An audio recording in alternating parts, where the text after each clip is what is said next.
Ruộng đất đây nhiều thế nhỉ? Chắc phải mua đất ở đây mới được.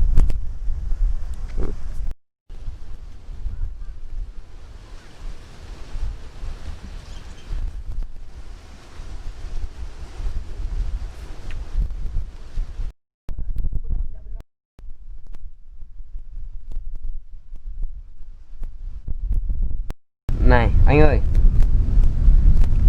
anh ơi. Ê. Sao? Anh có biết ở đây có ai muốn bán đất không? À, có. Ở đâu vậy anh? Mua nhiều hay ít? 1 héc thôi, anh giúp em nhé. Ok, ok.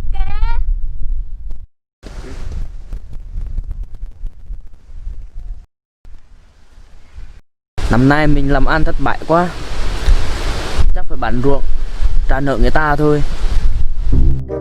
Anh muốn mua đất nào? Mua đất ở đây này. Đất ở đây là khoảng bao nhiêu tiền? 300 triệu. Anh bán cho thằng cắt đá môi là 500 triệu đấy. À đồ, đắt thế nhở. Đặt chứ đây là mặt đường đấy. Đồ. Đất này làm ruột thu hoạch có ăn thì không? Có được vậy? Ăn đấy. Ở đây là 30 tôm đấy. Đồ. Thế à? Vậy bây giờ mua đất đây nhá. Tí nữa gửi tài khoản vào chỗ thẻ nhá. Đâu? Tài khoản đâu? Tí nữa gửi vô thẻ.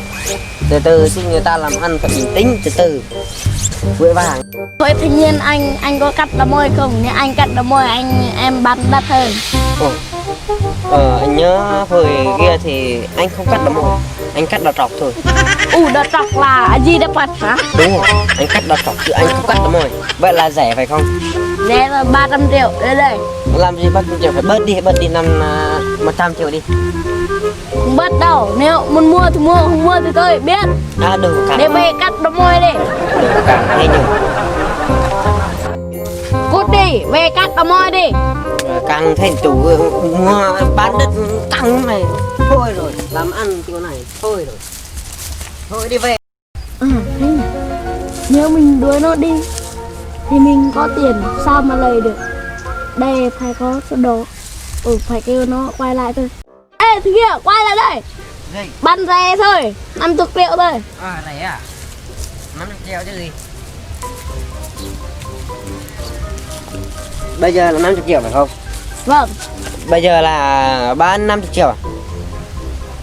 Vậy là 50 triệu. Rồi, nhưng mà có sổ đỏ không? Không có, sổ đồ mất rồi.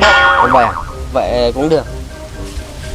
Bây giờ như thế nào, muốn chuyển qua tài khoản hay là nạp hay là lấy tiền mặt?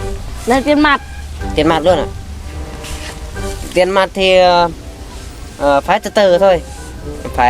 Phải đi về lấy tiền mới được. Đi lấy đi. Cũng được. Nhưng mà khoan, 50 triệu hơi cũng hơi đắt, rẻ thêm một tí. Không rẻ đâu. Đi lấy 50 triệu về đây đi. Nếu mình mua thì mua, không mua thì thôi.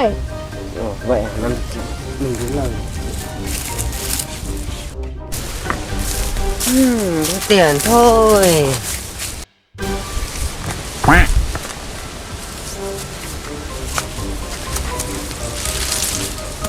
Rồi, sao không được vậy ta? Cái máy nó bị hư rồi. Bị hư rồi. Không được rồi.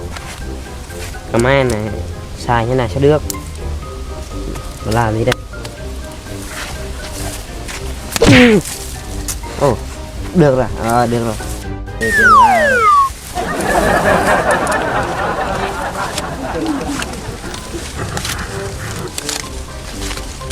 Trên này đủ rồi. Rồi bây giờ đủ đi mua đâu. Rồi. Thằng này sao lâu thế nhỉ?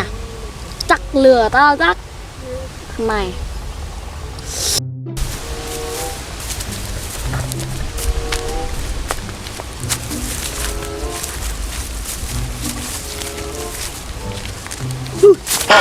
Ôi thằng này sao mày đến tập thế mày? Tập gì đấy quá nhanh.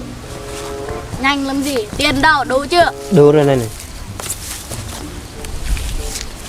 Đếm thì đã. Sợ không đủ mày lừa tao chắc. Lừa gì? Làm ăn rõ ràng cứ nơi lừa sao nhỉ? Này.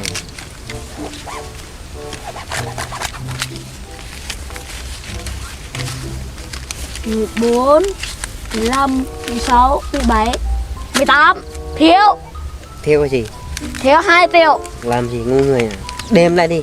18 triệu thôi để 1, Làm gì 2, 18 3, 4, 5, 6, 7, 8, 9, 10, 11, 12, 13, 14, 15, 16, 17, 18 thôi. Thằng này lừa tao.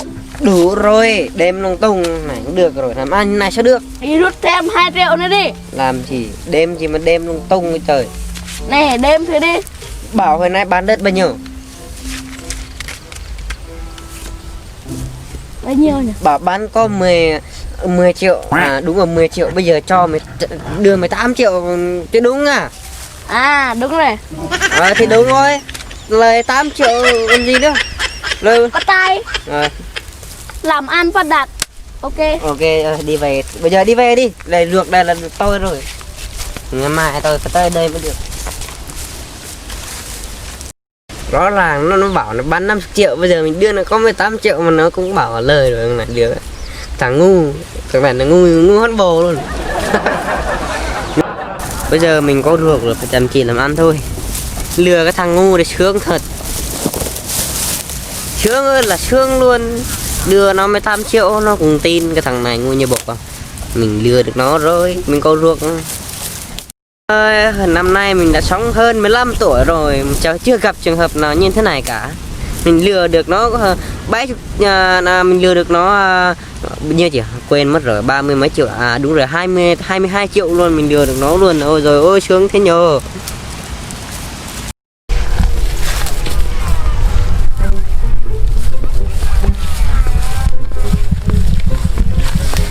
Ê ông kia, ông đang làm gì ấy? Đang nhớ cổ thì đang làm gì? Thằng này không thấy còn hỏi. À thế à? À thế thì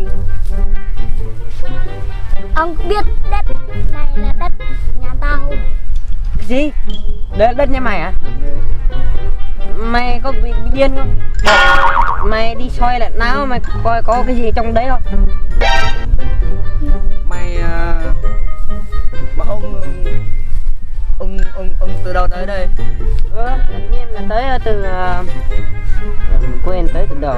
Tất nhiên là tới từ nhà tới đây để mua để làm ruộng làm đất đai còn gì. À thế à?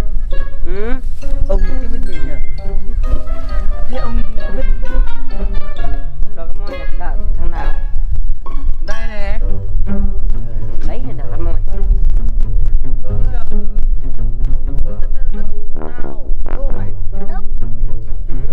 Thì phải đất này vừa mới mua hôm qua. Sữa đỏ đâu? Sữa đỏ thì là mình đúng rồi tiền. Nhưng mà mua hôm qua đấy mất 18 triệu mua, à quên mất 50 triệu mua đấy. À thế à? Thế bữa mình mua bao nhiêu nhỉ? 100 triệu sao? Đấy. Là gì? Gì mà 100 triệu mua quên mình mua 50 triệu. Thời đấy thì là thời người ta gọi là thời gì nhỉ? Thời lạc hậu, chưa biết mua 100 triệu là đúng thôi. Đúng thằng này ngu nhỉ? Thế ông có sữa đỏ chưa? Sữa đỏ thì thằng chơi cái thằng kia là đem quà là có mà. Bọn tao có này, lấy đi em. Đâu? Em, lấy sữa đỏ đi.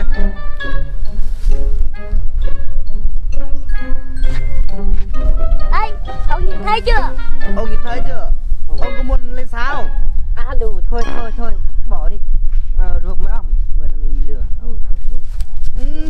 Tự nhiên nhỉ? Đất anh em mình tự nhiên qua đây ăn cặp hả? Nhớ đấy. Làm thôi. Con làm lấy cuộc đi em.